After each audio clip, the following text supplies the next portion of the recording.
Каждый раз, как кто-нибудь вас пытается убедить потратить время на просмотр какого-то видео, полезно иметь ответы на 3 вопроса. И я постараюсь вам эти ответы предоставить. Вопрос номер 1. О чем это видео? Оно об опыте получения образования психолога и об опыте работы в этой области в разных странах.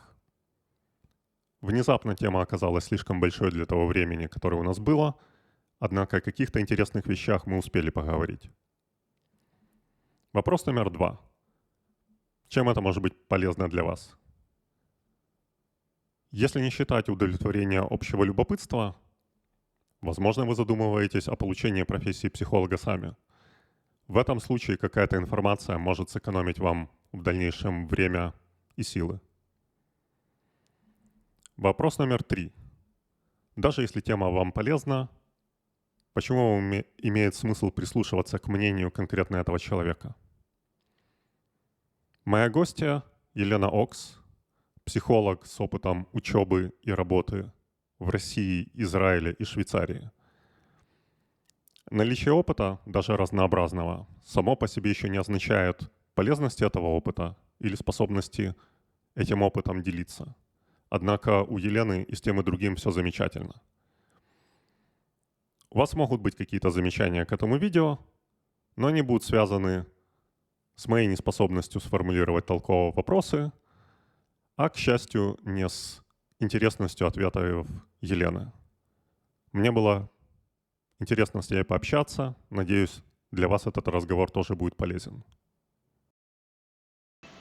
Во-первых, тема интересна мне самому, а во-вторых, я просто в какой-то момент понял, что у нас, у каждого, у многих есть куча опыта, который для нас кажется достаточно обыденным, но имея этот опыт условно там лет 20 назад, можно было бы сохранить себе кучу времени.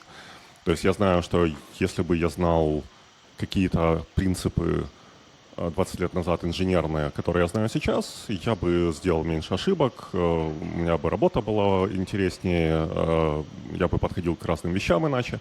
И мне в том числе хотелось бы узнать подобные вещи, которые вот хотелось бы знать раньше, но получилось позже, с точки зрения психолога, потому что мало ли кому-то, может быть, пригодится, если человек начнет думать о том, чтобы психологом стать, или, может быть, то есть в начале пути, или, возможно, решит поменять профессию на профессию психолога. Это тема, которая мне тоже любопытна, потому что в Швейцарии, похоже, так не принято, но в целом я вижу, как люди вокруг в какой-то момент осознают, что им нравится, что нет, и потом, возможно, корректируют то, что они делают, получают новые навыки и так далее. А у тебя куча опыта, и я надеюсь, что ты сможешь мне отвечать на те вопросы, которые у меня появлялись в голове. Хорошо, я приложу все усилия. Спасибо, что ты подумала обо мне в этой теме. То есть у меня на самом деле абсолютно такая же история. Если бы я столько всего знала, сколько я знаю сейчас, раньше, то, возможно, я бы сейчас вообще была еще где-нибудь. Да. Еще где-нибудь, в смысле, совсем другая специальность или... Не знаю, может быть, какие-то совершенно другие горизонты бы открывались. Ну, то есть это вполне себе такое интересное замечание по поводу того, что если бы у нас были знания, вот ты привел пример с инженерным делом. Да, если бы было знание 20 лет назад конкретных технологий, ты бы точно продвинулся куда-то бы дальше. С точки зрения знаний и опыта жизненного здесь, наверное, немножко сложнее, только в том смысле, что нам его нужно как-то получить, воспринять, обработать, упорядочить, еще какой-то вывод из него сделать, потом найти эти же грабли, на них еще раз наступить, вспомнить, ага, у меня уже этот был опыт. Ну, то есть тут мы немножко ограничены вот во времени усвоения этого опыта, то есть он все равно какой-то пролонгированный. Но, мне кажется, все равно тема интересная, поэтому давай посмотрим. По поводу наступления на грабли, я когда-то слышал фразу, что дети не воспринимают ответы на вопросы, которые они не задали.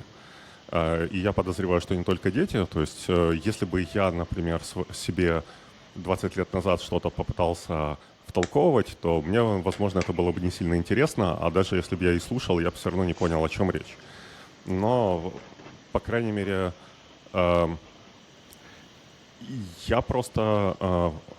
Еще одну вещь, которую в какой-то момент понял, это то, что иногда сначала можно было бы сделать сильно другие выборы, предпринять другие действия, если бы знать, в принципе, о возможностях. Потому что, например, в свое время в университете у нас не было курсов по базам логики. Это то, что, не знаю, в философии и так далее, то есть как, в принципе, общаться с людьми, как строить какие-то аргументы, как понимать, что люди хотят и так далее. Я на такой курс наткнулся сильно позже, и он для меня открыл глаза, и я сильно жалел, что у меня в свое время не было возможности такое прослушать сильно раньше, потому что оно очень сильно бы помогло в взаимодействии со внешним миром.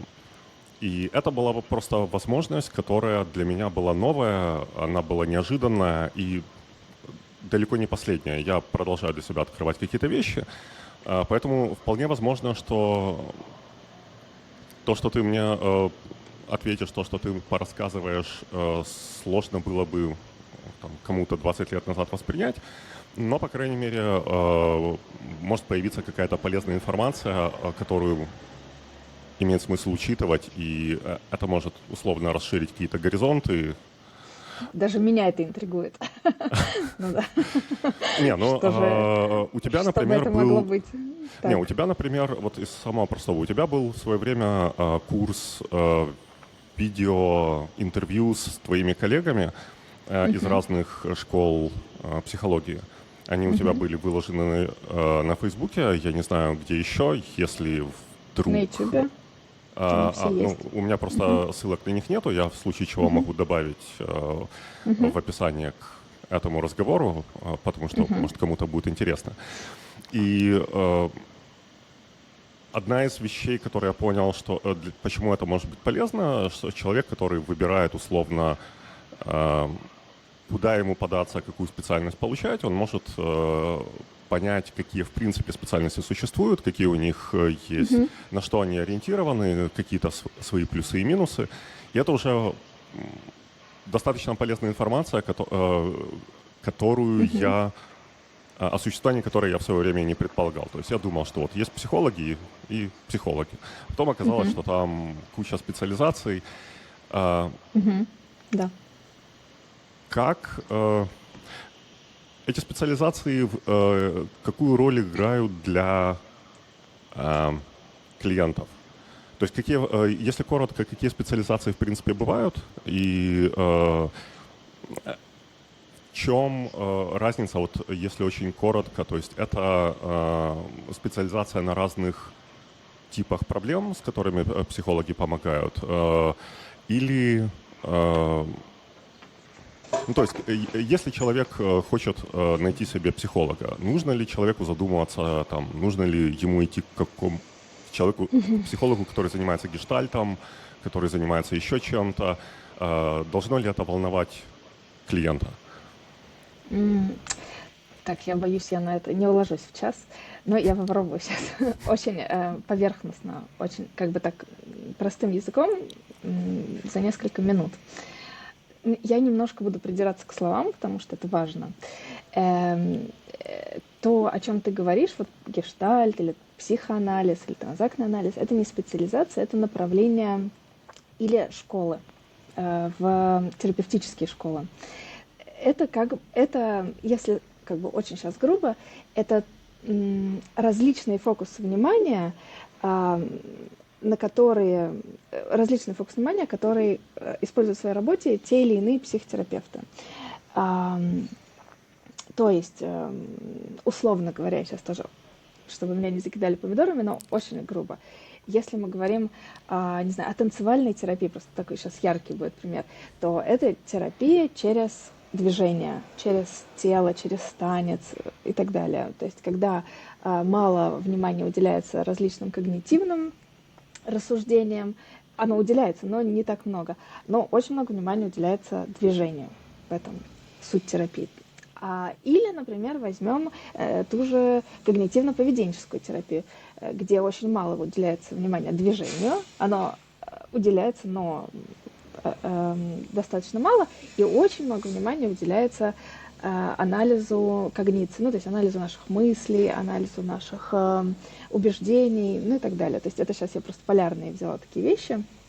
Вот, то есть это, условно говоря, направления психотерапии, которые выбираются специалистом, исходя из его каких-то приоритетов, исходя, я думаю, из влияния его учителей. Так было со мной, то есть, когда я училась, учителя, которые были для меня прям очень классные, авторитетные, они там занимались в определенной психотерапевтической школе, куда я потом пошла доучиваться. Вот, то есть это направление. Нужно ли клиенту о них знать? Но только если он хочет об этом знать, и если у него есть предпочтения какие-то. Например, тут очень большую роль играет еще сейчас современный маркетинг. Я извиняюсь, тут срочно начались строительные работы. Да. Маркетинг влияет большую роль. И, например, сейчас там вот та же когнитивно-поведенческая терапия или позитивная терапия в Германии, вот есть такое направление, они, условно говоря, на волне маркетингового успеха. Они эффективны однозначно, но и другие направления эффективны. Просто люди, это то, с чем я сталкиваюсь, мне часто спрашивают: вы вот работаете вот в когнитивно-поведенческой терапии? Я слышала, она очень эффективна. Это как бы все, что мог слышать человек, и как бы мне кажется, она правда очень эффективна, но и другие тоже эффективны. Все, весь вопрос, в чьих руках клинок находится. Вот. Я просто в какой-то момент раньше думал, что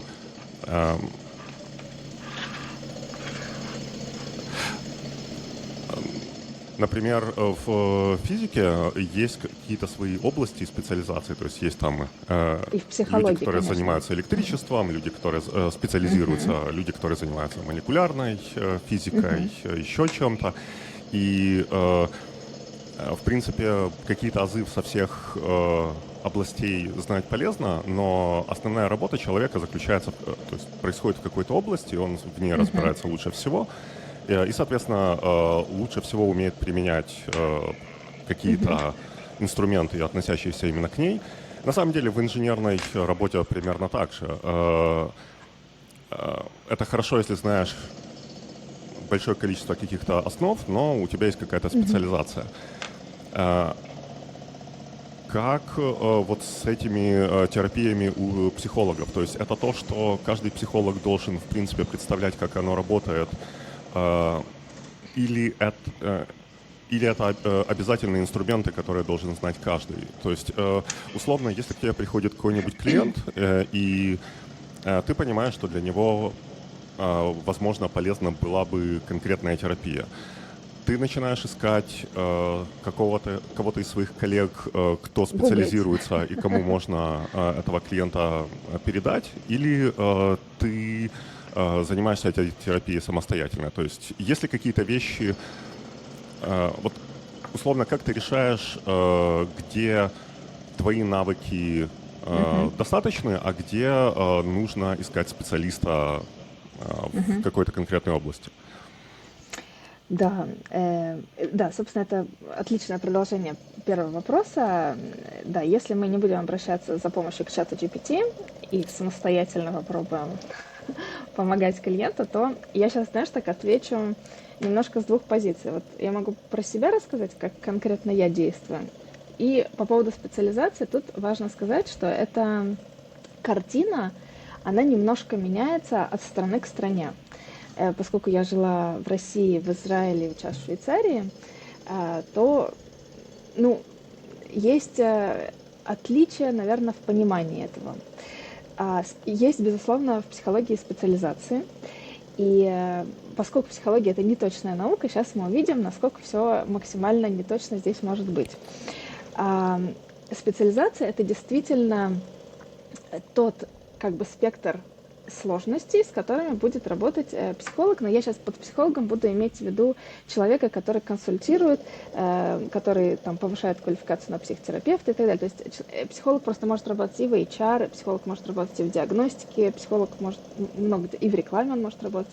Но я сейчас буду говорить про того, который работает непосредственно с людьми, с группой или индивидуально. Так вот, тот спектр проблем, с которыми психолог взаимодействует, будет условно называться его специализацией. Это может быть, например, детская психология, подростковая психология. Это здесь немножко такая классификация там по возрасту есть. Есть люди, психологи, которые работают, геронтология с пожилыми людьми. То есть есть вот, значит, спектр по возрасту. Дальше есть действительно по проблематикам, например, зависимости. Наркомания, алкоголизм и так далее. Есть травматерапия, но есть и такой как метод травматерапии, соответственно, есть психологи, которые работают с травмой, есть психологи, которые специализируются на панических атаках, на фобиях, на тревожностях, на депрессиях. И понятно, что никто не запрещает, знаешь, поставить запятую и сказать, а я вот и тут, и еще астролог и нумеролог. Ну, это я шучу, но как бы по проблематикам, безусловно. В России, насколько я знаю, я уже давно там не живу, но в России и вообще в постсоветском пространстве вот этот спектр специализации, он очень широкий. Вот то, что я перечислила, можно пойти учиться туда, сюда и на это. И действительно, например, если специалист идет учить там гештальт-терапию, то там будет еще перечень сложностей базовых, которые мы должны знать, как вот гештальт применять вот к травме или, не знаю, еще к чему-нибудь. Например, в Израиле там вообще другая ситуация. Там есть 6 направлений специализации. И вот, собственно, они будут покрывать все, что в их рамках. Там есть это детская психология, психология развития. Это от такого младшего дошкольного возраста, если я не ошибаюсь, и до позднего подросткового.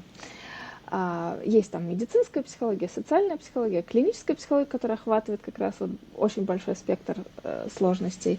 И какую-то я не назвала еще. И психология, ну, что называется, восстановление. Это когда действительно у человека была какая-то травма, или он попал в место лишения свободы, и ему нужна реабилитация. Вот все, что к реабилитации может относиться, это не обязательно криминал, но это вот там отдельное направление.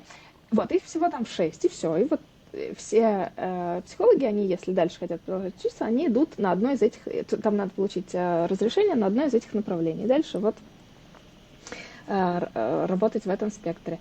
В Швейцарии, насколько я знаю, здесь уже есть такое понятие, как психотерапевт, который тоже повышает свою квалификацию после мастера по психологии.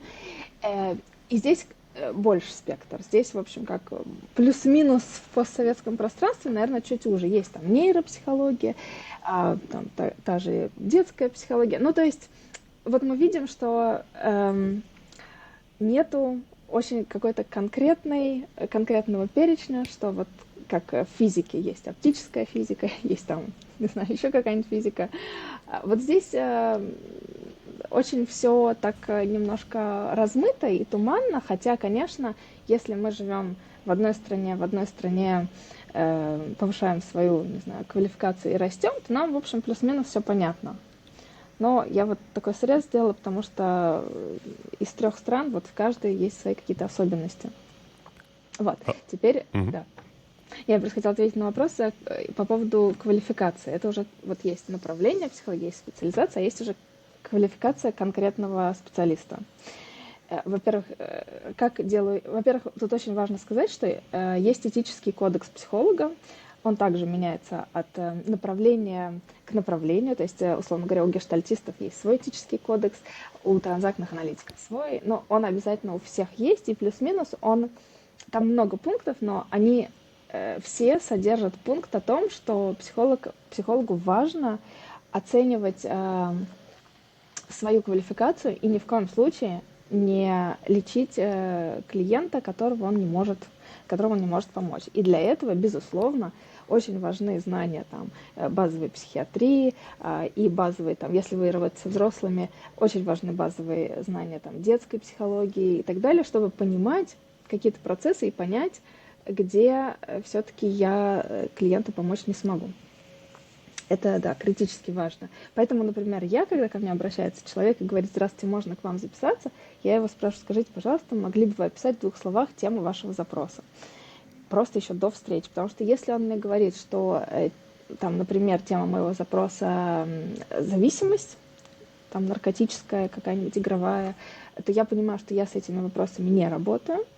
И я ему на этапе до встречи, чтобы никто из нас не терял время, я говорю: «Извините, на этом вот я не смогу вам здесь помочь, но я готова спросить у коллег, или если я знаю коллег, которые работают, то да, я перенаправляю».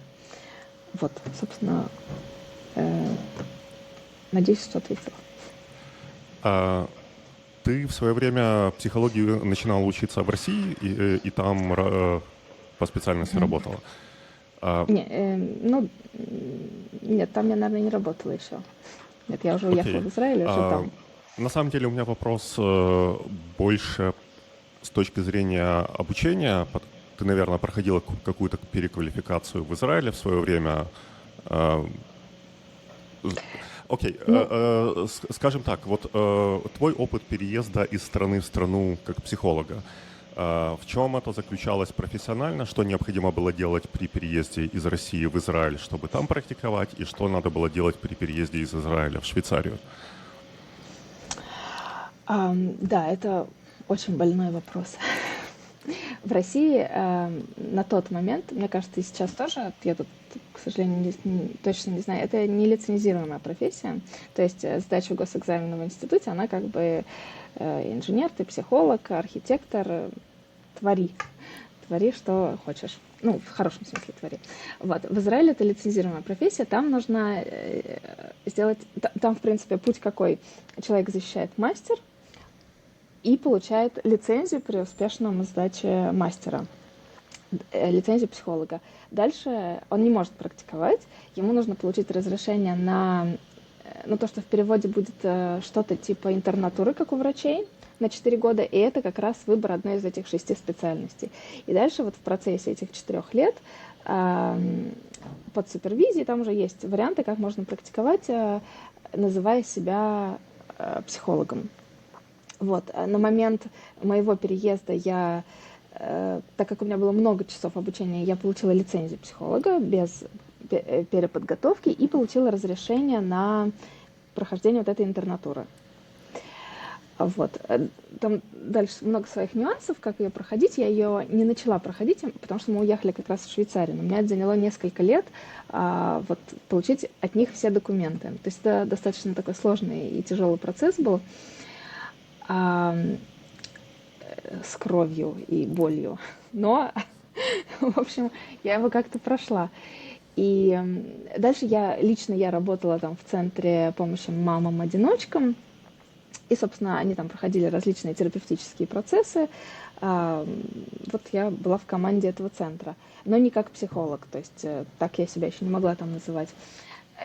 Потом уехали в Швейцарию на 2 года, прошло 6. Ну, собственно, в моих планах было еще вернуться и начать проходить вот эту интернатуру, которую я, собственно, я получила разрешение на 2 варианта, и мне надо было выбрать и идти. Но поскольку мы здесь немножко задержались, то здесь тоже есть свой путь подтверждения диплома психолога. Ну, там, в общем, он есть у них на официальном сайте в министерстве, ну, что-то типа Министерства здравоохранения, которое подтверждает все медицинские помогающие профессии. Они, собственно, подтвердили мне, и дальше здесь тоже есть такой же путь обучения на психотерапевта, который может заниматься психотерапией. Он составляет где-то 4 года, и тоже можно выбирать различные направления, но я его не начала и пока не знаю, насколько я хотела бы его проходить. Вот, ну, то есть пока так. Но как психолог здесь вполне можно открывать свою частную практику. Конечно, нужно этический кодекс, он нигде не отменяется, потому что там, безусловно, есть пункты о том, что работа должна супервизироваться, что психолог должен сам проходить личную терапию, ну и так далее, и понимать, насколько он в ресурсе и в квалификации. Но в остальном, в общем... А для какой работы здесь, в Швейцарии, нужно швейцарское лицензирование? Потому что я так понял, что вот у них есть процедуры, и надо подтверждать, и надо получать какие-то бумаги, но можно этого и не делать, если у тебя своя частная практика. Ну, смотри, тут такой момент. Если ты хочешь называться психологом и работать как психолог, подтверждаться надо. В любом случае. Дальше идти на психотерапевта, повышать свою квалификацию, важно и здорово, если ты хочешь, чтобы страховка покрывала твою работу. Вот. Страховка покрывает работу психотерапевта, который соответствует, там есть критерии, каким он должен соответствовать. Это не только про обучение, там еще опыт работы в клиническом направлении несколько лет. Ну, то есть там еще есть пункты, где надо галочку поставить. Но в итоге, да, эта работа будет покрываться страховкой. То есть такой достаточно долгий путь, но как бы он, наверное, на мой взгляд, окупается когда-нибудь к 60. Ну нет, я правда думаю, что это очень классно. Твой израильский опыт помог здесь в оформлении документов, в получении каких-то стартовых разрешений, подтверждений, или, в принципе, было не так важно, и с изначальным российским опытом получилось бы примерно так же? Тут я, к сожалению, вообще не могу ответить, потому что я отправила все документы, в том числе свою израильскую лицензию, и все рекомендации, которые у меня были, и письма вот о моей работе. То есть все формальное и неформальное я отправила, а что влияло, вот тут совершенно у меня нет идей. То есть я поговорила с людьми, которые до этого уже подтверждались. Это было, соответственно, 5 лет назад. И мне сказали, лучше послать все, что есть. И, в общем, собственно, так я и сделала. Послала все, что есть. Да. Если говорить о вот этих лицензиях, об обучении и так далее, вот есть разные термины. Есть психолог, есть психотерапевт, есть психоаналитик. Это одни и те же люди, или это уже выдает какую-то специализацию, и нужно для этого по-разному учиться? Это может быть все один и тот же человек, могут быть 3 разных. Тут важно еще, что, извини, я привязываюсь к русскому языку, но, опять же, на том же постсоветском пространстве психолог и психотерапевт — это ровно, знаешь, как противоположные понятия, нежели в Европе. В постсоветском пространстве можно учиться на психолога в институте и получить диплом государственного образца, а дальше там выбирать школу психологии, психотерапии и в ней продолжать уже более как бы глубже понимать процессы нашей психики. Вот. И, собственно, психолог — это такой, база и основа. Можно на постсоветском том же пространстве пойти без всякого психологического образования на изучение, не знаю, психоанализа, гештальт-терапии, еще что-то, тоже отучиться там, допустим, 5 лет, 4-5 лет, в зависимости от школы, и тогда получать такой титул психотерапевтом. И тут как бы мне кажется, что мои коллеги-психологи, они будут махать белым пальтом и говорить, что, вообще это, конечно, безобразие, потому что сначала нужна база, а потом... Вот база такая, где, правда, сдувается пыль с этих знаний, но я тоже считаю, что они важны. Вот, а потом уже изучать вот как бы глубину. Вот. Но, тем не менее, психотерапевт там, в общем, это человек, который мог и не получать базового психологического образования. Мог получать, а мог и не получать. В Европе это вот ровно наоборот. Психотерапевтом не может быть человек, который не получил базовое психологическое образование. То есть, поэтому, если ты задаешь свой вопрос, и мы находимся, например, в Европе, тогда психолог — это человек, который получил мастер по психологии, И дальше он может работать, опять же, HR, реклама, маркетинг с людьми, коучинг проводить, консультировать, диагностировать, там, не знаю, детей, взрослых, что угодно. Вот, психотерапевт. Это тот, который отучился на психолога, а потом еще 4 года вот в какой-то школе специализировался и работает непосредственно с людьми или с группами в рамках психотерапии. А психоаналитик, которого ты там представил ему, это человек, который мог быть всеми вот этими, но который специализируется на психоанализе. Вот. Для такого необразованного человека, как я, в чем заключается разница между психоанализом и психологией? Нет, тут нету разницы. Психология — это наука, а психоанализ — это терапевтическое направление, которое использует психотерапевт для работы с клиентом. Психоанализ нам предложил Фрейд. И, ну, собственно, это такая очень большая школа. Он сейчас, конечно, современный, ушел чуть дальше, но это, собственно, тот фокус внимания, о котором я говорила в начале, что психоаналитики, они определенным образом беседуют с клиентом, они на определенные вещи обращают внимание, их позиция как терапевтов, она такая немножко чуть более отстраненная. То есть, как бы, ну, возможно, психоаналитики со мной будут спорить, но психоанализ современный это такое направление, где психотерапевт, он больше такой отражатель, он не привносит свою личность ну, пытается, по крайней мере, не привносить много своей личности в этот процесс, тогда как в других направлениях очень важно, например, в транзактном анализе очень важно терапевту установить хороший контакт. Это самое главное. С чего начинаем? Очень важно установить хороший контакт с клиентом. И только когда установится контакт, можно вообще говорить о каком-то запросе.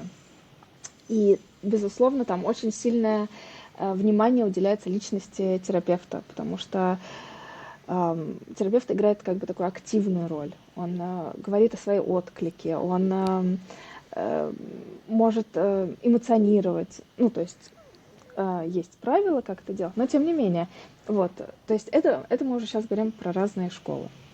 Там, в танцевальной тоже терапии терапевт тоже играет активную роль, но в движении.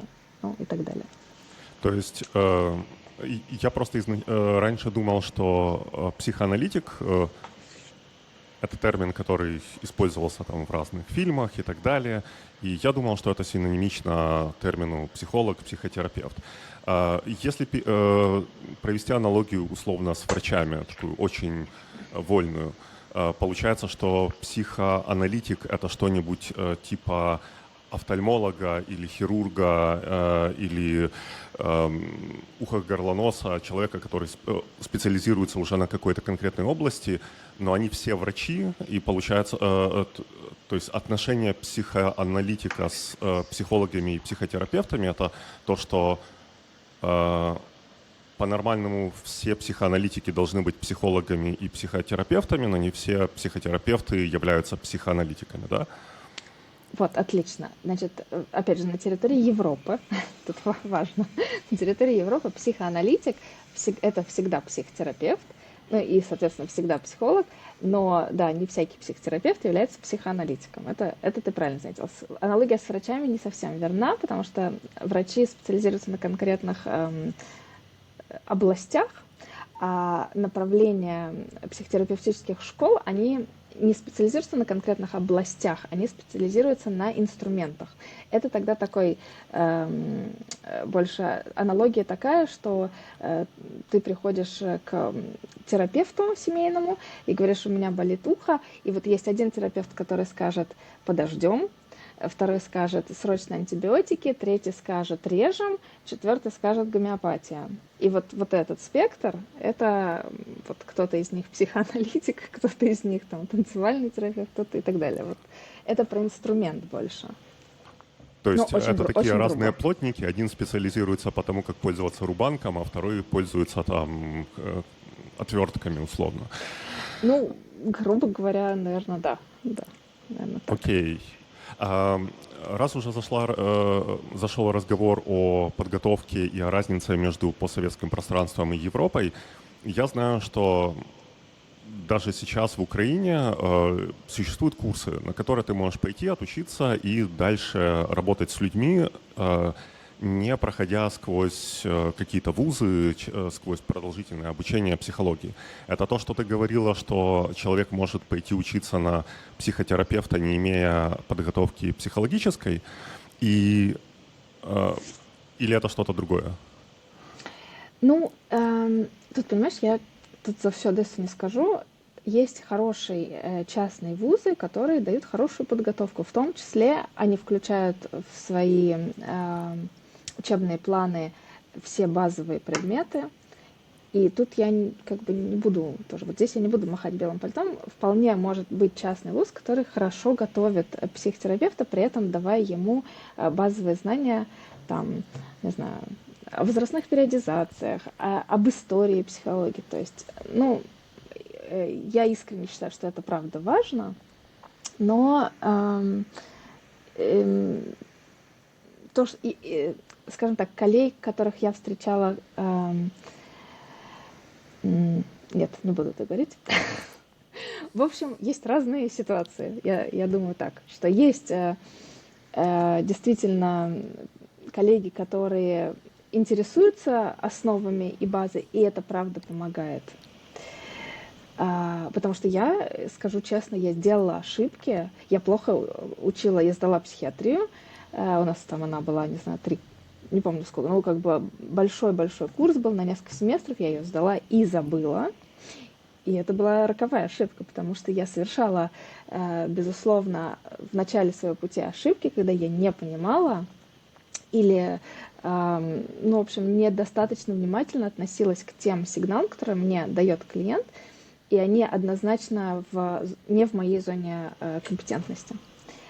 Как бы я потом это понимала, там, благодаря супервизии, опыту и практике, да, но это важно, хорошо учиться важно, особенно, вот, как бы это, опять же, это про те предметы, которые вроде кажется, что я не буду работать в психиатрии, зачем мне, ну, не то, что зачем, но, как бы, прошли, и ладно, а вот потом получается, что нет, очень важно, и если вуз частный дает эти все базовые знания, это замечательно, и если их еще изучают. Если не дает, это не очень хорошо. Тут ты затронула 3 темы, и я бы хотел поговорить о всех. То есть ты отвечала и на вопрос по поводу обучения, ты упомянула супервизию и ты упомянула психиатрию. К психиатрии и супервизии я немножко позже вернусь, хочу закончить с обучением. Я не говорил о частных вузах, где есть, возможно, и преподавание базы.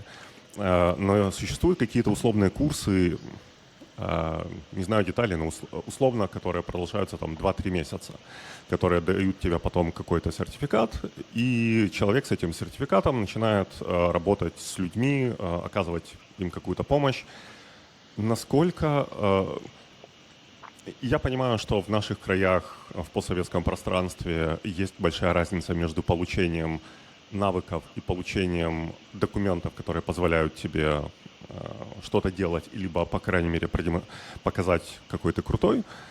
Но, в принципе, что ты думаешь о подготовке психотерапевтов на курсах, которые там продолжаются условно несколько месяцев?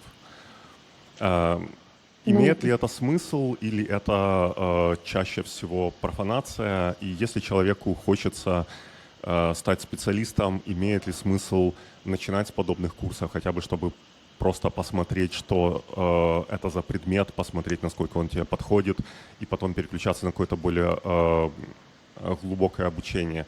Или можно просто учиться на таком курсе и все равно быть хорошим специалистом в зависимости от твоих личностных качеств?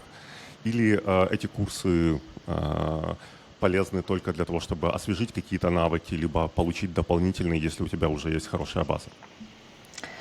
Ну, тут тоже мы так о курсах очень в общем Конечно, говорим. было бы лучше говорить о конкретике. Я, к сожалению, сам деталей не знаю, но условно, когда я тебе говорю, что вот человек условно отучился несколько месяцев на курсе, получил некий диплом, сертификат и так далее, и потом пошел работать с людьми, какая у тебя реакция?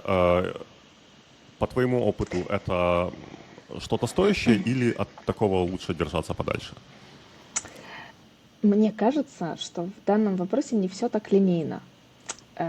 Тут на самом деле система немножечко, но это то, что я вижу, работает не так. Во-первых, конечно, если есть психолог, не знаю, с большим опытом, он идет на курс, это замечательно, он там еще изучает что-то. Это как бы галочка, в общем, молодец. Если это, не знаю, физик-ядерщик, который решил, что действительно он хочет чем-то другим заниматься, и вот открылись курсы, то эти курсы могут быть полезны, во-первых, если он хочет решить какие-то свои сложности. Ну, лично для себя я считаю, это всегда как такой вариант личностного роста, это замечательно. Если дальше он понимает, что это интересно и хочется дальше работать с людьми, вот все такие подобные курсы, они всегда предлагают ступенчатую систему. То есть сначала мы изучаем там курс, не знаю, 0.1, база, чего-нибудь, и дальше действительно человек может... Вот я вижу молодых специалистов, они делают так. Они говорят, я вот пошел на курс, я закончил, ну сейчас условно там полгода курс, и я хочу попробовать начать консультировать, я беру клиентов, но они не говорят, что все на этом я теперь все знаю. Они говорят, что ну, я продолжаю обучение, я ну, там, супервизируюсь, опять же, это тема, к которой мы, видимо, вернемся. То есть я как бы все это делаю, но не потому, что я думаю, что я все знаю, а потому что я хочу в этом как бы продолжать и пробовать, и меня наблюдают и курируют. И если вы вот там, не знаю, за символическую плату, то, как делают, готовы, и готовы вот так, вот, типа, у студента попробовать, то почему нет? Когда карты открыты и всем все подходит, так это и прекрасно. Но это должно быть правдой только, что действительно студент курируется и так далее, то, мне кажется, это, конечно, так это и работает. И дальше важно идти на следующую ступень, ну и дальше там вот уже эти там 4 года и набираются, если мотивированный и серьезный специалист растет. Вот это курирование, о котором ты упомянула, есть ли какая-то разница между ним и вот супервайзерами? То есть что такое вообще супервайзеры, откуда они берутся и какие у них обязанности? Ну, опять же, они в разных направлениях, их путь тоже, наверное, немножко разный, но они всегда учатся на супервизоров. То есть они, это все та же ступенчатая система, что ты сначала там просто специалист, потом ты специалист 2.0, потом ты, вот, значит, супервизор, потом ты, не знаю, тренер-супервизор или, в общем, есть вариации. На них учатся. В чем их задача? Задача в том, чтобы действительно помогать и направлять специалистов, не обязательно молодых. То есть вообще супервизироваться хорошо всегда. Не обязательно молодых, то есть они это делают разными способами. Ну, глобально, сейчас супер грубо скажу, 2 варианта. Допустим, психолог приходит к супервизору и говорит, вот у меня сложность, у меня есть клиенты, и вот у него такая-то, там, не знаю, задача, не понимаю, что делать, не знаю. И супервизор там путем прояснения ситуации, он говорит, ну, есть вот там 3 варианта, что можно делать. Первый, второй, третий. Это как бы сейчас супер грубо. Второй вариант – это когда супервизор помогает психологу понять, а что ему мешает понять самому, как помочь этому человеку. И как бы он работает не с ситуацией того клиента, а с состоянием условной ситуации психолога, чтобы тот нашел в себе ресурсы и помог. Это можно и комбинировать. Есть наверняка еще какие-то супер другие вариации, но по большому счету вот есть индивидуальная супервизия, есть групповые супервизии, есть еще такое понятие, как интервизия, когда это не супервизия, а просто коллеги одного ранга встречаются и, собственно, занимаются тем же, обмениваются опытом, говорят о своих сложностях и устраивают мозговой штурм, а что это может быть, почему вот есть такая сложность. Ну, вот как Вот пример. хорошо, что ты упомянула об интервизии, потому что у меня это было бы следующим вопросом. Вот чем отличается общение психолога с супервизором от общения психолога с кем-то из коллег, с кем хотелось бы проконсультироваться, вот, поговорить, в принципе, о том, что не получается и как это решить? Ну, в большинстве случаев только одним ценой. Супервизор берет за это деньги. Интервизионные группы, они часто либо бесплатные для участников, либо это какой-то организационный взнос для организатора, либо, ну, в общем, что-то такое. То есть, в общем, и супервизор Если... это все... Не, я просто хотела сказать, что супервизор это все-таки кто-то, кто имеет вот этот некий статус, вот эту бумажку, если она важна, или ну, это просто авторитетное лицо в конкретных кругах, там, вот, не знаю, в психоанализе, в нашем там, школе, в нашем городе, вот авторитетное лицо. И мы идем к нему на супервизию. В Швейцарии, например, чтобы, когда человек проходит вот это вот психотерапевтические года обучения, у них есть свой список супервизоров, супервизия которых признается. То есть это не просто супервизоры, которые здесь в принципе есть, а это еще конкретный список. К ним большие очереди, ну и да, там свои сложности пробиться. То есть супервизоры — это часть регуляторного какого-то инструмента со стороны государства, насколько я понимаю. То есть ты, наверное, что-то не можешь делать, если у тебя нету лицензированного супервизора, но если у тебя какая-то сложность, то тебе, в принципе, не так важно идти к тебе, к лицензированному супервизору или идти к коллеге, который, может быть, хороший коллега, но без этой лицензии супервизора. Не совсем так. Нет, это в Швейцарии конкретно вот со стороны Министерства образования они это регулируют, но это не везде так. Вот, это как бы один момент. То есть в основном супервизия у авторитетного лица это не столько про некую регуляцию, потому что это как, не знаю, как в какой-нибудь косметической пирамидальной вот компании, когда есть там продавец такого-то уровня, сякого-то уровня, такого-то уровня, для клиента это все вообще ничего не значит, правильно? Когда мы покупаем косметику вот у какого-то продавца бриллиантового уровня, ничего для меня это не значит. Но как бы внутри этой пирамиды для них там это все очень много значит. Вот то же самое у психологов. Там какие у кого регалии, на самом деле, для клиента, ну так, кому-то значимо, кому-то умеренно значимо, а кто-то вообще не понимает кучу этих аббревиатур, там, миллионах какой-то. Вот. Но я считаю, что не совсем так. Супервизор, он все-таки учится действительно помогать помогающим практикам, и поэтому тут не совсем одно и то же с просто коллегой, потому что супервизор, ну, обладает еще все-таки широким опытом, то есть я бы так сказала. Поговорить с коллегой всегда хорошо, но поговорить с супервизором еще лучше. Просто нужно выбирать того, кто там откликается, с кем есть контакт, ну и так далее. Да. Я могу понять, что, например, студент всегда может поговорить с другим студентом о каких-то сложностях, о каких-то проблемах, которые не получается решить, но поговорить с профессором — это круче, потому что профессор больше знает и, возможно, лучше умеет объяснять. Ну, что-то типа того, да. Окей. Разница между Россией, Израилем и Швейцарией. Вот ты сказала про супервизоров в Швейцарии. Какая ситуация в других странах и где черта, то есть вот человек хочет начать практиковать, что-то делать, нужно ли искать супервизора, то есть это один из базовых вопросов, которыми человек должен задаваться, когда хочет начать работать с людьми. Хорошо, я понимаю, что это хорошо, если у тебя есть супервизор, хорошо, если есть какой-то авторитет, к которому ты можешь обратиться, когда есть какие-то проблемы, то есть это из разряда полезного всегда, но из разряда необходимого, какая разница между странами и какая разница между странами в плане того, как супервизоры работают.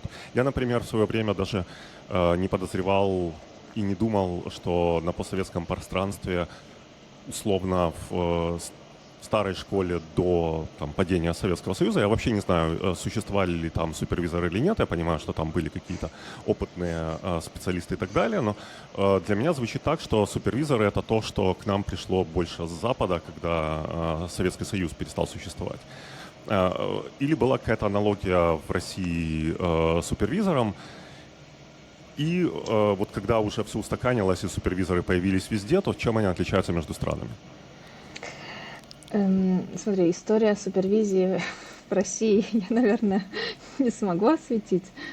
В Советском Союзе супервизоров не было, это я точно могу сказать. И вообще особо и школ как таковых, вот такого количества, школы — это как сейчас направление, это вот про инструмент, когда мы говорили, их не было вот в таком масштабе. То есть были какие-то известные типа психоанализа, но такого не было. То есть это как бы один момент. Да, я думаю, что это, конечно, пришло с Запада.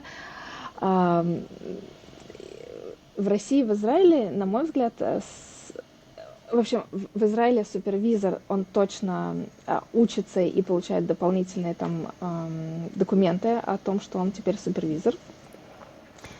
Я не очень знаю, насколько к ним тяжело попадать, не тяжело, но они точно, как бы там это больше стандартизировано. В России это зависит от, вот опять же, направления. То есть, когда я говорю о направлении, вот я очень много лет провела как сказать, в виртуальном пространстве транзактного анализа. Это, в смысле, направление я его изучала там и не виртуально, а на виртуальное пространство — это сообщество. Вот есть некое сообщество, где многие друг друга знают, есть там ежегодные конференции, на которых здорово участвовать. И, в принципе, люди друг друга знают или друг о друге слышали. Вот, и вот в каждом направлении есть какие-то принятые, как в каком-то доме, принятые правила, что мы там все, например, члены вот такой-то ассоциации, ну или все, вот их там всего там, не знаю, 3 ассоциации, вот мы члены одной из этих 3 ассоциаций, мы обязательно там супервизируемся, не знаю, вот с такой-то периодичностью, мы там делаем то и делаем так, и вот для нас там очень важен, не знаю, еще что-нибудь. Я думаю, что и в других направлениях плюс-минус все то же самое, да. Но в России, мне кажется, супервизор, вот его работа не настолько стандартизирована с точки зрения государства и министерства, не знаю, здравоохранения, чего-нибудь, сколько просто вот внутренняя школа.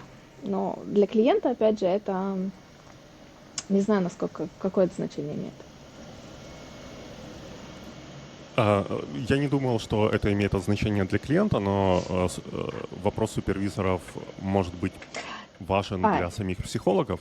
Да, да. Вот вопрос, это хорошо, но необходимо ли это? Мой ответ — это супер необходимо.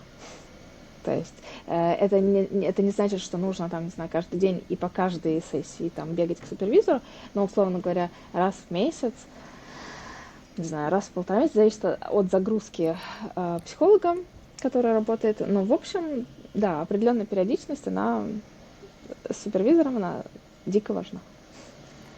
Ты упомянула, что одна из вещей, с которой может помочь супервизор, это помочь психологу разобраться с тем, с собственным каким-то отношением к каким-то вещам и разобраться с тем, как к чему-то подходить.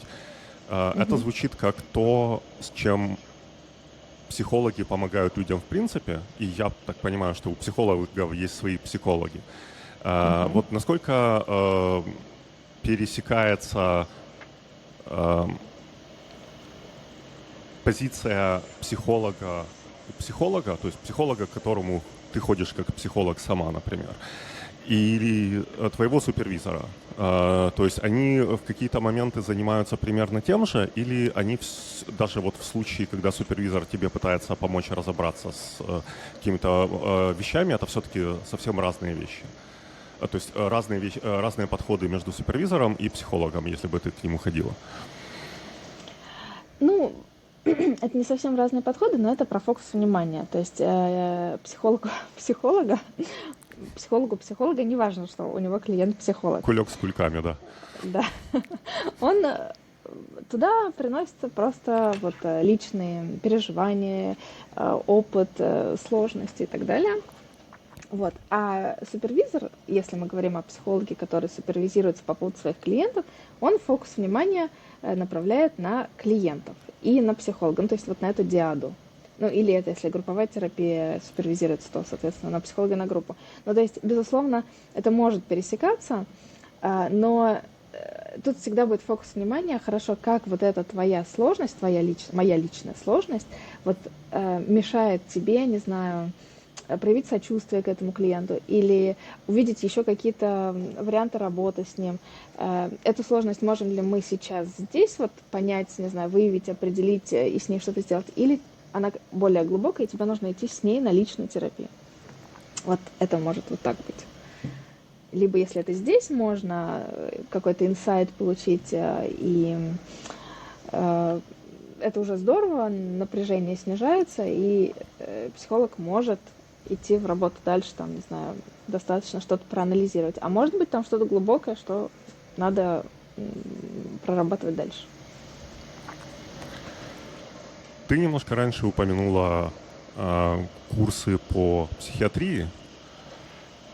Для меня, человека очень поверхностно понимающего разницу, выглядит так, что психиатр — это человек, который разбирается с организмом, по сути дела, и условно, если кто-то решает, что тебе нужны какие-то таблетки, условно там депрессия, тревожность, еще что-то, то это задача психиатра помочь эти таблетки подобрать, потому что это вопрос уже того, как какие-то медикаменты взаимодействуют с твоим организмом. Но вполне возможно, что я что-то упускаю. В чем разница между психиатром и психологом, и как человеку понять, во-первых, с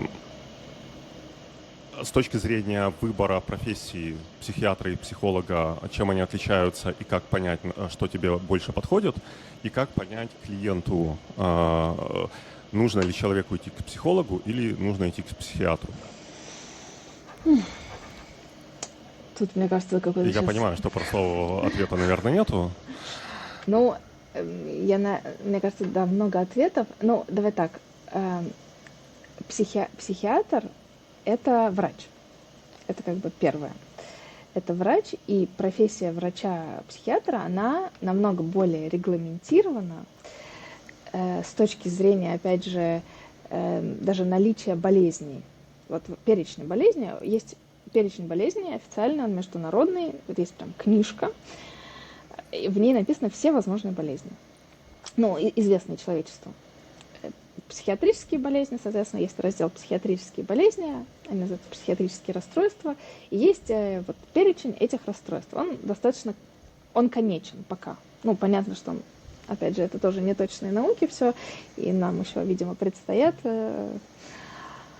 открытия. Но, тем не менее, пока есть некий конечный перечень. И психиатр — это врач, который... Я сейчас боюсь, меня, конечно, психиатры, надеюсь, не будут это смотреть, но очень грубо. Задача которого провести диагностику, определить, есть ли у человека психиатрическое расстройство, нету расстройства, есть ли потенциальное расстройство или угроза этого расстройства. И дальше принимать, соответственно, меры по поводу его, сейчас грубо, излечения.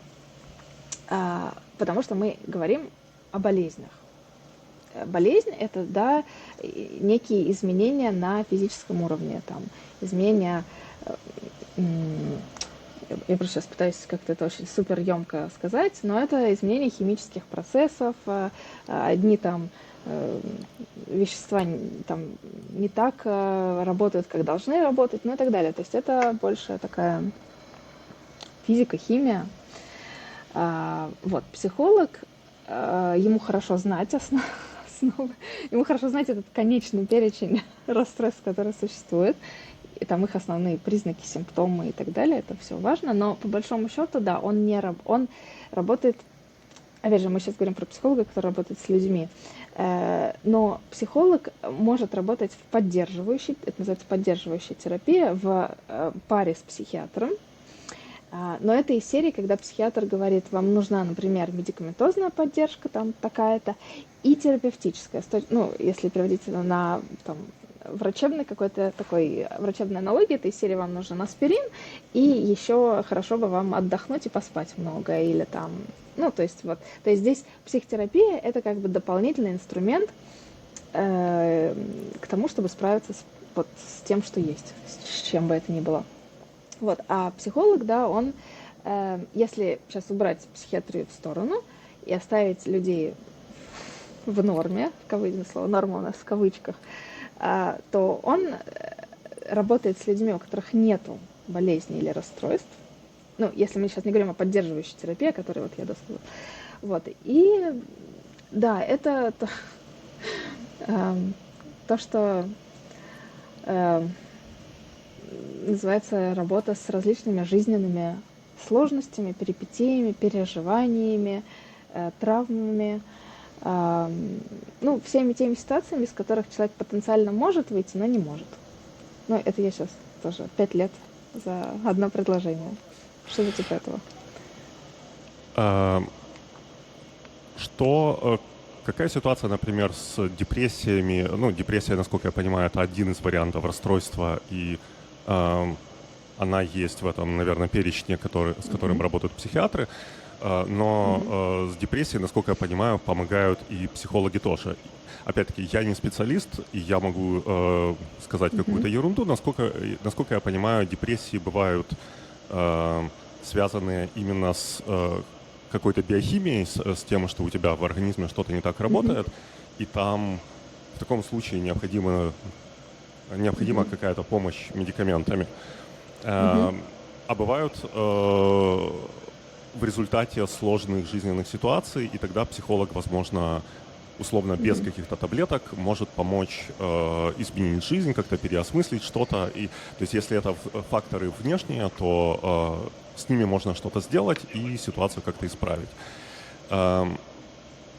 Но психолог, который работает с депрессивными состояниями, должна ли у него быть какая-то специализация, какая-то подготовка и вот статус поддерживающего психолога при работе в паре с психиатром?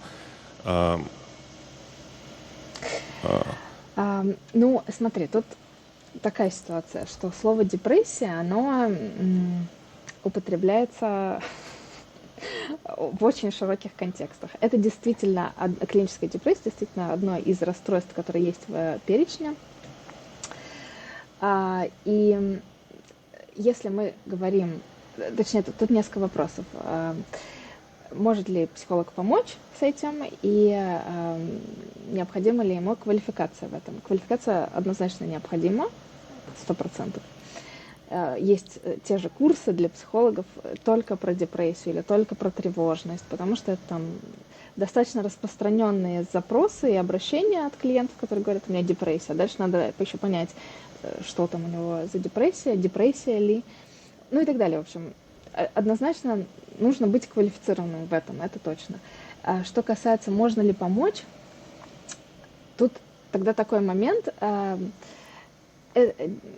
Депрессия – это тоже некий спектр, то есть есть разные уровни депрессивного состояния, если мы сейчас говорим о действительно расстройстве.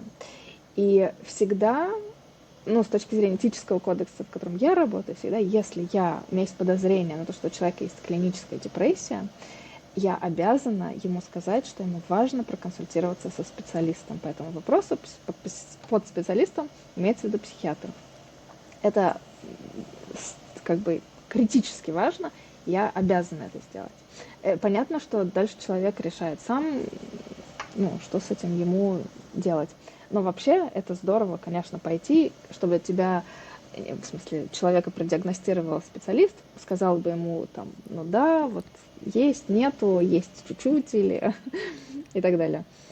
Вот. А дальше, если мы говорим например, о чем-то, что может там называться преддепрессионным состоянием и так далее, то, конечно, опять же, с учетом того, что психолог держит в курсе своего клиента, что с ним происходит и что ему там, требуется дополнительная помощь, он, конечно, может ему помогать, и есть да, в разных направлениях инструменты для работы с такими состояниями при условии его квалификации. То есть если клиент понимает, что ему необходима какая-то помощь, есть ли большая разница, к кому обращаться вначале? К психологу, который может порекомендовать пойти потом к психиатру, который потом может направить тебя к психологу для какой-то поддержки, или пойти к условно-терапевту, то, что называется general practitioner, который может направить тебя к одному или к другому в зависимости от того, как пойдет разговор. То есть нужно ли человеку, который понимает, что у него есть какие-то проблемы и нужна какая-то помощь, делать какой-то выбор, или можно идти просто к первому попавшемуся специалисту, а дальше они порекомендуют, что делать дальше? Ну, смотри, тут мы тоже все-таки зависит от того, где мы находимся, в какой стране, потому что, опять же, в том же постсоветском пространстве есть предвзятое отношение к психиатрам, и есть страх. Вот я сейчас работаю с беженцами из Украины, и мне все равно задают вопрос, а если я пойду к психиатру, поставят ли меня на учет? Не поставят, здесь нет такого поставить. Ну, в смысле, как бы, если просто человек идет, потому что у него есть какие-то вопросы, и тогда, конечно, нет. Но есть это опасение. Вот, поэтому тут важно, где мы находимся. Но по большому счету тут тоже, мне кажется, не все так линейно работает. Если в общем и грубо говорить, то человек, у которого сложное психическое состояние, ему нужно задать себе один вопрос. Оно у меня вообще, как сказать, хроническое, у меня уже такое было, оно знакомо мне, или это первый раз, просто я вот лежу в лёжку и встать не могу. Не потому что мне физически плохо, потому что мне эмоционально плохо. И если ответ на этот вопрос, что да, мне сейчас так плохо, как никогда не было, и что-то со мной происходит, что нестандартно для меня, лучше идти к психиатру. Ну, потому что ситуации бывают разные. Если человек оценивает свое состояние как критически тяжелое, то тут надо идти к врачу.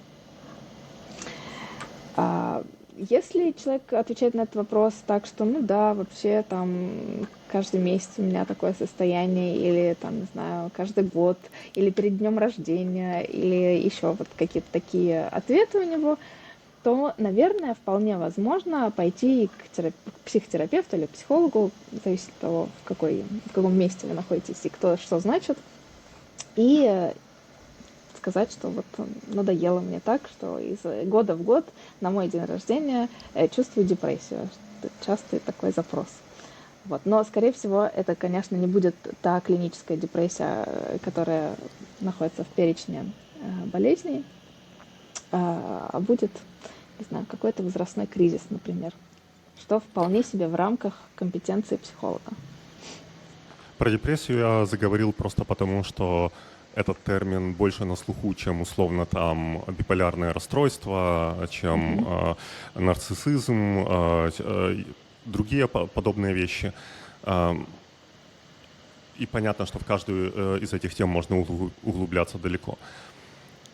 Как человеку понять, что ему стоит идти к специалисту, неважно, к психиатру или к психологу? То есть я понимаю, вот если у меня забарахлил автомобиль, я понимаю, что мне надо обращаться к автомеханику. Как мне понять, к кому мне надо обращаться, когда забарахлил воображаемый автомобиль? Ты об этом уже немножко сказала, в принципе, что вот в зависимости от внезапности и серьезности состояния. Но вот как мне понять, что бывают ситуации, когда воображаемый автомобиль забарахлил, но это понятно только окружающим, а человеку самому непонятно, например. Как человек может сам определить, когда ему необходима помощь, неважно, я понимаю, неважно в том смысле, что не углубляясь в детали, потому что можно, что необходима помощь психиатра или психолога? Самый простой вопрос, который ты задал за вот весь прошедший час, это вот этот. Да. На него очень короткий ответ. Но перед этим, чтобы все-таки это подогреть интригу, я очень люблю такую очень маленькую притчу. Это когда идут два человека и видят собаку, которая скулит. Один другого спрашивает, почему она скулит. Второй отвечает, ну, она лежит на гвозде. Первый спрашивает, ну почему она тогда не встанет, не уйдет? Второй отвечает, ну, потому что ей не настолько больно, чтобы уйти, но настолько больно, чтобы скулить. Вот, собственно, мы все на каких-то гвоздях лежим. И ответом на твой вопрос будет только, когда человек для себя понимает, я больше так не хочу. Я хочу изменений, или я больше так не могу. Все, это вот тот критерий, когда нужно обратиться за помощью к каким бы то ни было специалистам. Это касается и физического здоровья, вот там, не знаю, болит спина, все, теперь настолько она уже болит, что я иду к врачу. То же самое с эмоциональным состоянием. Когда мне уже настолько невыносимо, что я больше так не хочу, я хорошо бы обратиться за помощью. Да, все. Я понимаю, что я уже отобрал у тебя кучу времени. Спасибо за то, что ты мне его уделяешь. Но я бы хотел еще поговорить о теме образования, вот, подготовки психологов. С твоей точки зрения, как человека, который вот попробовал образование постсоветское, и ты через какое-то образование проходила в Израиле и с чем-то сталкиваешься здесь, и как минимум общаешься с коллегами, у которых есть такой опыт. Чем это образование отличается качественно? Что бы ты, например, хотела бы изменить в том образовании, которое у тебя было, с точки зрения твоего текущего опыта? Почему я спрашиваю? Вот я начал разговор с того, что я упомянул курсы по какой-то базовой логике, по способности понимать, что человек тебе говорит, и способности выстраивать свои собственные аргументы. Когда я узнал, что такое в принципе существует, я очень жалел, что в свое время в университете у меня такого курса не было. И в принципе ситуация, наверное, за это время существенно поменялась, но, например, и в школе в свое время у меня, и в университете нам давалось большое количество, скажем, научных навыков, но не давались какие-то вещи, которые были бы очень полезны, практичны в повседневной жизни. Условно, учили очень много тому, как учили алгебре, но не учили, как разговаривать с людьми или зачем эта алгебра вообще нужна. С твоей точки зрения, какие курсы, какие подходы, которые приняты на Западе в свое время, были бы тебе полезны на постсоветском пространстве? И, возможно, если есть какие-то вещи, которые были на постсоветском пространстве, но отсутствуют на Западе? Ну, я все-таки училась относительно давно, поэтому, может, там все изменилось, и все Конечно. бесконечно прекрасно, я не знаю. Но у меня, наверное, такая одна корректива глобальная была бы с точки зрения психологии. На Западе, вот и конкретно в Европе, ну и в Израиле в том числе, Министерство образования построило образовательный план таким образом, ну, понятно, с разными там чуть-чуть расхождениями, но построен он таким образом, что люди, которые идут на психфак, они понимают, что через 5 лет, когда они его закончат, мастер там свой или 4 года, они не смогут консультировать людей. Потому что им надо будет дальше идти и уже осваивать либо, вот опять, психотерапию, либо, не знаю, диагностику более глубокую. Ну, то есть им нужно будет уже дальше что-то осваивать. В России была иллюзия, что если отучиться 5 лет на психологическом факультете, защитить диплом и сдать госэкзамен, то на следующий день открыть кабинет, и может к тебе придет человек, и как будто бы я буду знать, что ему говорить. И это у моих студентов, однокурсников, у очень многих было просто, ну не то что шоковое состояние, но такое возмущение. они говорили, вообще, ну как это возможно? Ну, то есть за 5 лет у нас нету знаний, а что конкретно делать с человеком? Потому что было то, что, не знаю, как-то недопонимание, misunderstanding, студент, психолог думает, что он сможет, на самом деле он не сможет, потому что учебный план, он вообще не включает, он включает супер базовые основы, как установить контакт, супер базовые там основы проведения там первой сессии, и все. А дальше, а что делать? А что на второй делать сессии? Вот хороший вопрос мне тоже задают. Хорошо, у меня тут есть скрипт, какие вопросы я должен задать на первой сессии, а на второй что мне делать? И это все действительно изучается уже в рамках различных психотерапевтических направлений, но так, может быть, сейчас уже это есть, но на тот момент действительно после 5 лет института совершенно непонятно, что делать с клиентом, если выбирается этот путь. Вообще ноль понимания. И как бы на тот момент, ну, обучение, оно было супер теоретическим. Мне было дико интересно, мне было очень интересно. Но я понимала, что мне надо будет дальше потом идти еще доучиваться. Поэтому у меня как-то такого стресса не вызвало, у меня был большой план.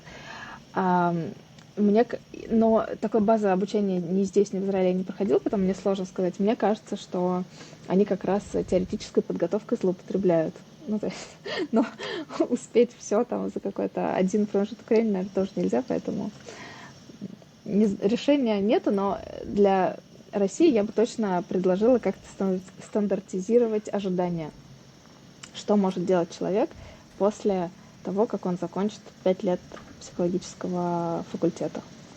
То есть речь даже не столько о обучении каким-то навыкам, сколько об объяснении людям, какие дальше варианты есть и как им двигаться дальше после окончания вуза. Да. И как им двигаться, и, насколько я знаю, нету государственной никакой базы, фундамента, чтобы дальше продолжать на государственном уровне обучения. Вот дальше. Слушай, я вот психолог, я же могу быть действительно там в детскую диагностику пойти, или там не в детскую, или там, не знаю, пойти в рекламу, или в социальную психологию, изучать групповые процессы. Это супер интересно. Можно идти, ну вот, в аспирантуру, это как бы это все та же теоретическая карьера. Она очень интересна многим, но тем не менее она теоретическая. А есть вот, например, психологи, которые хотят работать с людьми. Таких, в общем, большинство на этапе поступления. И для них, мне кажется, ну, на таком государственном уровне нету вот какого-то логичного продолжения, как, например, здесь. Здесь понятно. Или в Израиле. Понятно, ты закончил, а потом надо еще вот это идти туда, сюда. И как бы, но это изначально известно. То есть начинаешь дорогу осилит идущий, но, по крайней мере, изначально понятно какой-то вот этот минимальный отрезок этой дороги. Еще по поводу обучения. Я, например, знаю, что, ну, с моей точки зрения, инженеров, которые работают с программным обеспечением, там, с сетями, то есть условно IT в широком смысле. С моей точки зрения, таких людей бесполезно готовить в течение 5 лет в вузе, потому что к тому моменту, как подготовка закончится, куча знаний устареет, и надо начинать заново. И с моей точки зрения, намного полезнее было бы провести какой-то вводный курс, условно там полгода, а потом человека отправить в плавание, но при этом регулярно собираться и освещать дополнительные какие-то предметы, можно сказать, регулярное обновление знаний или там повышение квалификации, но человек должен заниматься практическими делами для того, чтобы из него хороший специалист получился. С твоей точки зрения, с психологами, насколько полезно вот это продолжительное изначальное обучение, насколько вот такой подход обучения и работы параллельной было бы возможно для психологов, то есть принятно и для психологов, и полезно для клиентов психологов? Ну, если бы ко мне обратилось Министерство образования и сказало бы, что без меня они не справляются, что действительно так, я бы, конечно, согласилась им помогать. Я думаю, что конкретно в психологии вот это вот обучение за партой, оно все равно необходимо, но не в объеме там 5 лет. То есть в эти 5 лет мы все равно изучаем, ну, изучали, не знаю, может, сейчас уже не изучать, там, какую-то философию, экономику, физкультуру, ну, и вот это вот все, что вполне можно вычеркнуть, естественно, на мой взгляд. И тогда это сократить там на те же 3 года, но мне кажется, они важны. Мне кажется, конкретно вот в IT-сфере ты прав, все так быстро развивается, и, наверное, нужно просто быть в курсе того, что есть сейчас. И не нужно изучать там вот все, что было. А в психологии, мне кажется, очень важно изучать те знания, которых мы уже достигли, но и историю этих знаний, потому что они расширяют наше понимание происходящего с человеком, потому что это настолько все не изучено, настолько у нас много вопросов, что, ну, тут, наверное, все-таки чем больше как-то диапазон видения, тем лучше. Пусть даже он в прошлое, как там начинали наши коллеги, не знаю, в 1879 году. Поэтому я думаю, что это нужно, но да, но практика, она, безусловно, нужна. Такая практика регламентированная, ну, не то, что стандартизированная, но какая-то понятная, когда вот, да, есть специально обученные люди, которые курируют, организуют, ну и так далее. То есть это все есть в частных вариациях, это все есть. Но это, да, человеку нужно самому идти и выбирать, искать. Да. Я понимаю, что люди меняются не так быстро, как компьютеры и как оборудование, поэтому там можно готовиться дольше. Но, насколько я подозреваю, есть все-таки какая-то... изменяется среда, в которой мы живем. Вот социальные сети появились относительно недавно, смартфоны, в которые можно залипать, появились относительно недавно. И мне любопытно, во-первых, какие... Были ли еще вот такие какие-то водоразделы с точки зрения психологии, которые меняют состояние общества, меняют людей, и вещи, которые стоит учитывать в психологии? Вот та же самая зависимость от гаджетов и так далее. И я спрашивал с той точки зрения, что, возможно, если бы условный студент, который продолжает учиться на психолога, параллельно практиковал свои способности, то ему было бы, то он бы получал практические навыки, и ему было бы проще соотносить теорию, которую ему дают, с практическими навыками.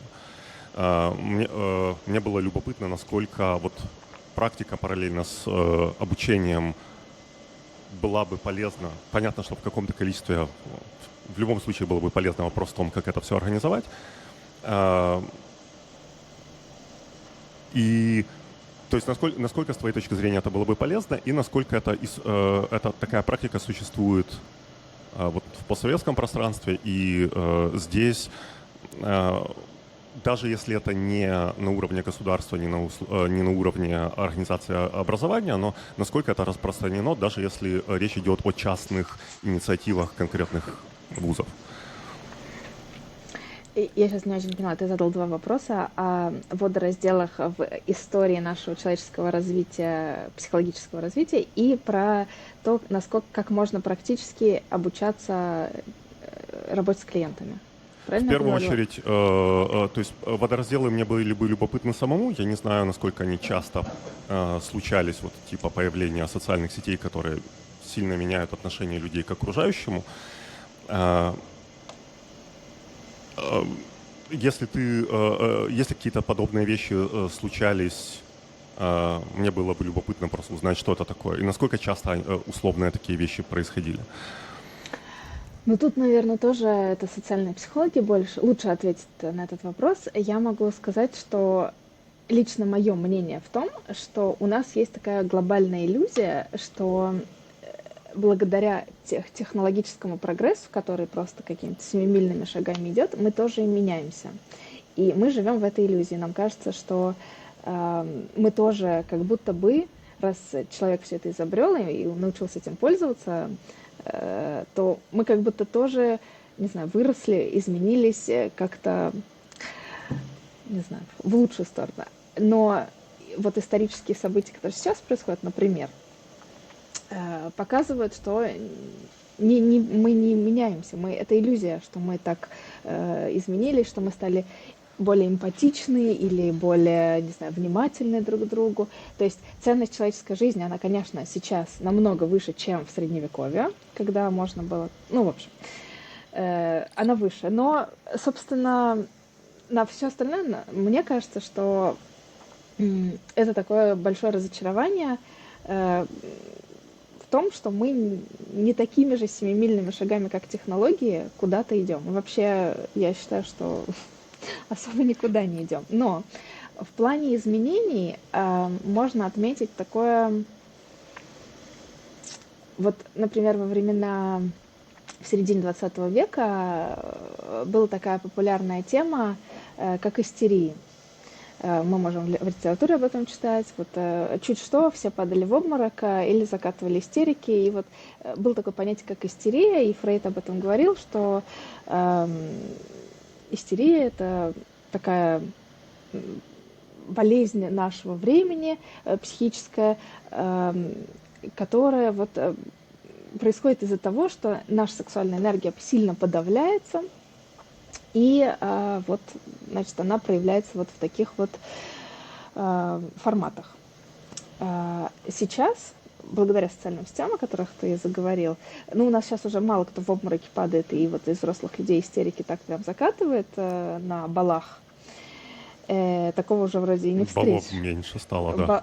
Однозначно, да. Может, это и происходит там, но да, действительно, что-то я так рублю с плеча. Может, это и происходит, просто мы на балах не присутствуем. Но благодаря социальным сетям, условно, знаешь, в кавычках, такой болезнью современности называют сейчас нарциссизм. Это такое состояние, когда это состояние, я сейчас тоже очень грубо скажу, не с психиатрической точки зрения, чтобы просто понятно было, когда мы все время сравниваем себя с другими, ну, если мы этим страдаем, и все время приходим к выводу, что мы не там, что я еще там не съездила в эти 125 стран, что у меня нет 125 продуктов, что я еще там не сделала вот эти 125 дел. Я вот в этом постоянном сравнении не в пользу себя, и я постоянно сфокусирован на себе, вот как бы находясь в этом, как сказать, обмене этой информации, впечатлений, которую я наблюдаю благодаря социальным сетям, куда все выкладывают свои там бесценные мысли, достижения, ну и так далее, успехи. И вот это вот бесконечное сравнение не в пользу себя, оно сейчас, наверное, такое, такое вот, которое привлекает внимание психологов, потому что это такой некий фон, который сопутствует всем, кто пользуется социальными сетями, а ими пользуется очень много людей. Ну, насколько я понимаю, социальными сетями стоит держать постоянно в голове, что люди, которые что-то выкладывают, они выкладывают лучшие моменты своей жизни, самые красивые отретушированные фоточки, самые вылизанные мысли, где-то проверенные. И если судить о людях и об их жизни именно по выложенным крупицам, то можно сделать вывод, что они супер успешные, что там все замечательно, и при сравнении с тобой, естественно, будет сравнение не в твою пользу. Но если помнить, что это, наверное, просто лучшее проявление того, что у этих людей есть, а все остальное вполне возможно более обыденное, то, наверное, мириться с этим проще.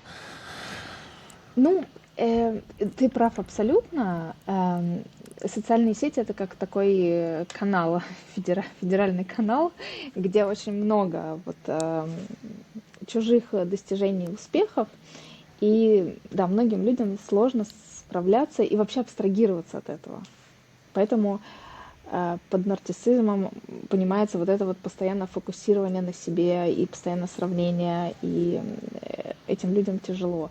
Это, понятно, что это не только в социальных сетях, что просто у нас тенденция такая сейчас рассказывать о своих успехах. Это не хорошо, не плохо, это просто факт.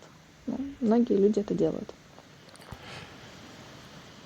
Какие есть... Когда я общаюсь с инженерами, я часто вижу достаточно стандартную проблему. Это то, что люди настолько увлекаются инструментами, которыми они пользуются, увлекаются технологиями, что они часто забывают о том, зачем они что-то делают. И когда человека начинаешь спрашивать о работе, он говорит о том, как он делает, что именно, но разговор не заходит о том, для чего это все происходит. Возникает некая... То есть часто инженеры забывают о том, что они делают что-то не для своего развлечения, а для того, чтобы это было кому-то полезно. Они забывают о том, что такое продукт. Есть ли у психологов какие-то условно подобные ловушки, в которые люди попадают? Какие вещи психологу имеет смысл держать в голове и отслеживать свои собственные действия на предмет того, не начал ли я себя вести вот таким-то способом, который является проблематичен, не начал ли я там что-то упускать важное из виду. Потому что мне, например, было полезно в какой-то момент просто держать в голове, что я не просто пользуюсь какими-то инструментами, я это делаю для чего-то. Вот надо держать в голове цель того, для чего ты чем-то занимаешься. Что есть подобное у психологов? Этот вопрос номинируется в номинации «Самый сложный вопрос» за сегодняшнюю беседу. Потому что у психологов, мне кажется, есть... Вот куда ни плюнь, там такое же. Ну,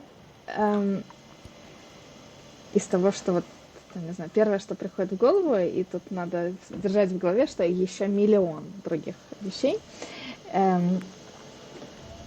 В рамках того направления, в котором я работаю, наша такая идея психотерапевтическая, она в том, что терапевт лечит своей личностью в том числе. Его личность имеет значение, насколько он вот в данный момент просто спокоен и в ресурсе, насколько он сам, не знаю, проработал какие-то свои сложности или имеет опыт, не знаю, похожих сложностей, или просто эмпатичен, умеет сочувствовать, ну и так далее, умеет наблюдать, это все критически важно, умеет давать отклик. Это все критически важно. Соответственно, здесь огромное количество мин, на которые можно наступить. Начиная от того, что, не знаю, моя озабоченность моими сложностями, и я буду видеть эти сложности в каждом своем клиенте. И как бы это будет тем фильтром на моих глазах, который будет искажать мое восприятие.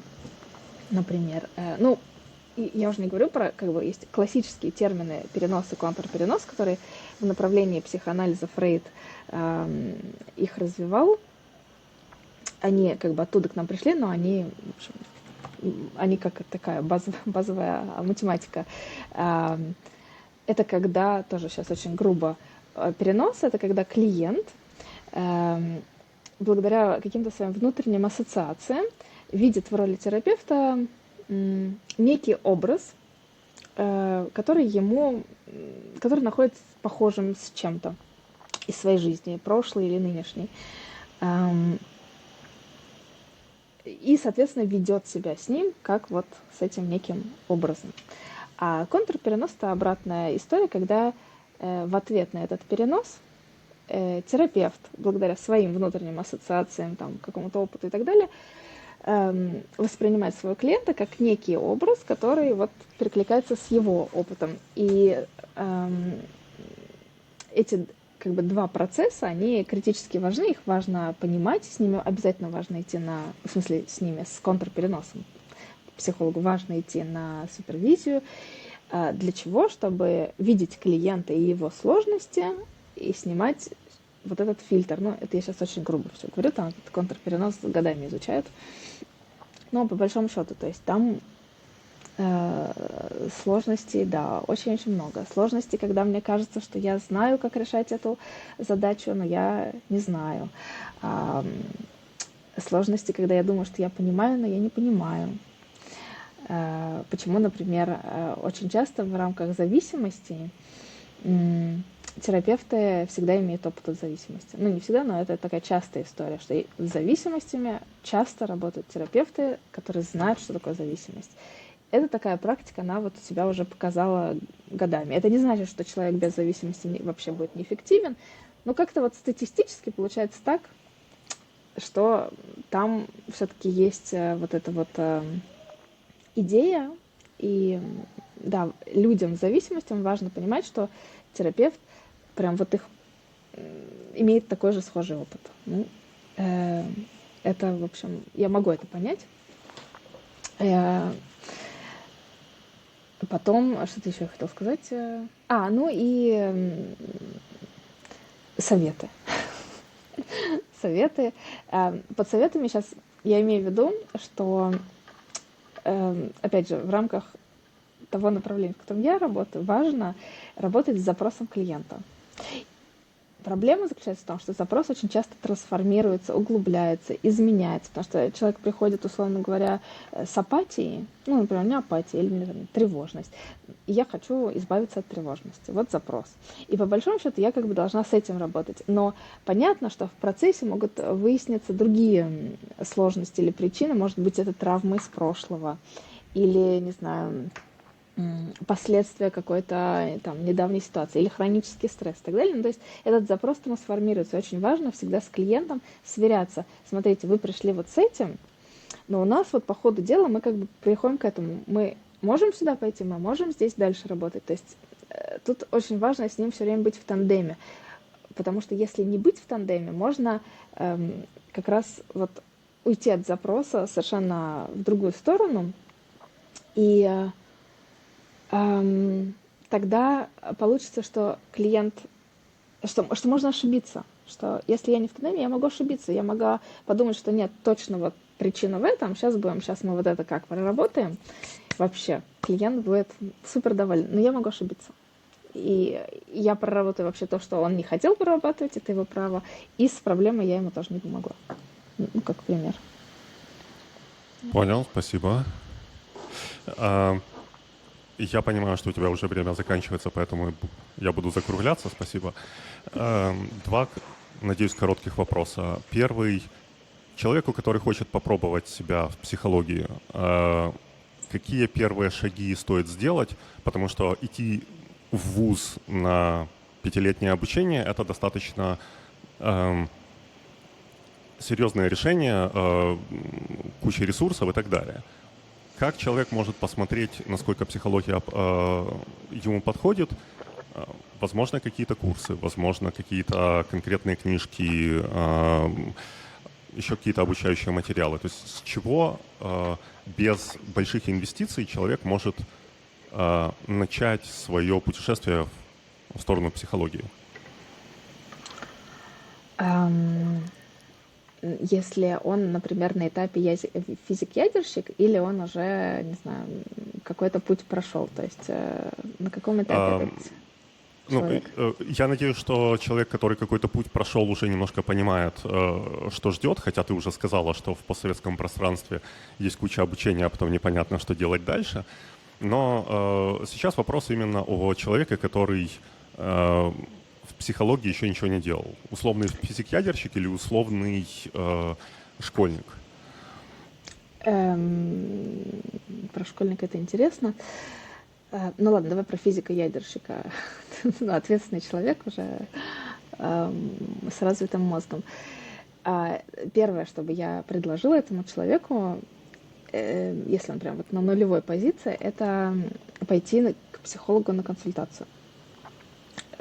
Хотя бы как минимум понять, то есть, что там может происходить, как могут сложности решаться. Ну, понятно, не просто пойти, типа, делайте со мной что-нибудь, а подумать над изменениями, которые бы он хотел, пойти посмотреть, как это работает вот на практике на нем. Ну, это, наверное, первое, что я бы предложила. Мой путь, собственно, так и начался. Я вообще не планировала быть психологом. Точнее, я училась на факультете социальной психологии, и мне казалось, что это самое интересное, что может быть. А вот это все копание в грязном белье — это все кошмар и ужас. И мне социальная психология была дико интересна. Но я пошла к психологу, потому что у меня были там личные сложности. И вот как-то в процессе терапии я подумала, что это интересно. И тогда я уже пошла уже на факультет психологический. Ну, это как бы там я год ходила к психологу, то есть это тоже такой процесс был. Вот, поэтому первое — это пойти к психологу, психотерапевту. Второе — есть куча прекрасных тренингов групповых, которые я вот тоже очень рекомендую. Они разные бывают. Есть разные выезды, ретриты. Ну, то есть их прям много, они классные. И да, это когда в группе можно почувствовать вот это вот единение, динамику, изменения после. Что такое, когда очень страшно, а потом благодаря поддержке других людей у меня что-то получается. Ну, потому что это психология. Вот я пришел, мне было где-то тяжело, но там, условно говоря, за 4 часа не то, что разрешилась ситуация, но мне вдруг стало легче, например. Или вдруг я не стал видеть это немножко по-другому. Ну, то есть это у меня произошел какой-то внутренний процесс. И вот рефлексия этих процессов, она бесконечно полезная, но ее можно вот так наглядно поймать на всяких тренингах групповых. Потому что она там, в общем, они всегда потому что просят о рефлексии. Вот. Книжки я тебе напишу потом, что можно почитать, чтобы ты предложил.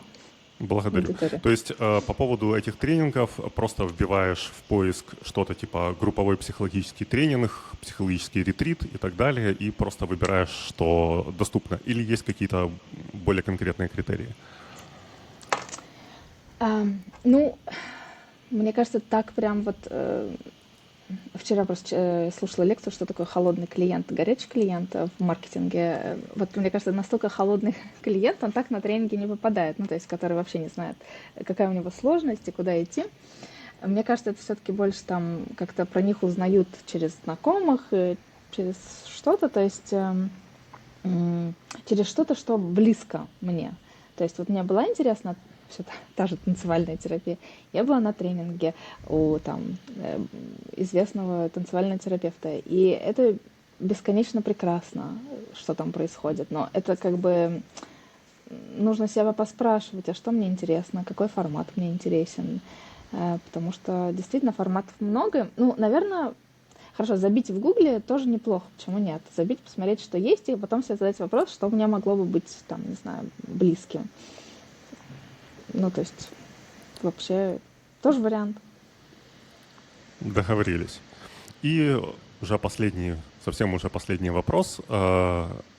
Людям, которые захотят с тобой связаться, с тобой как специалистом, с тобой как замечательным человеком, посмотреть твои собственные интервью с другими психологами и так далее, как люди могут тебя найти?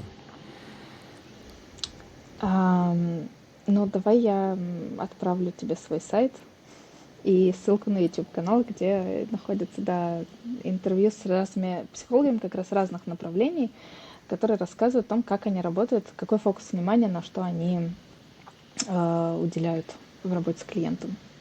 Да. Про интервью, да, об этом мы уже говорили. Сейчас речь именно о том, вот как людям, которым интересно ты, как им тебя найти. То есть, условно, LinkedIn, Facebook, какие-то контакты. Вот человек пришел, вдруг послушал и решил, что он настолько очарован тобой, что он хочет стать твоим клиентом, условно, или хочет с тобой проконсультироваться как с будущим коллегой или еще что-нибудь. Да, спасибо. Прекрасные такие фантазии. Ну, у меня есть сайт, там есть контакты, я его тебе дам. И, конечно, можно со мной связываться по всем возможным контактам там. Спасибо. Хорошо, спасибо тебе большое.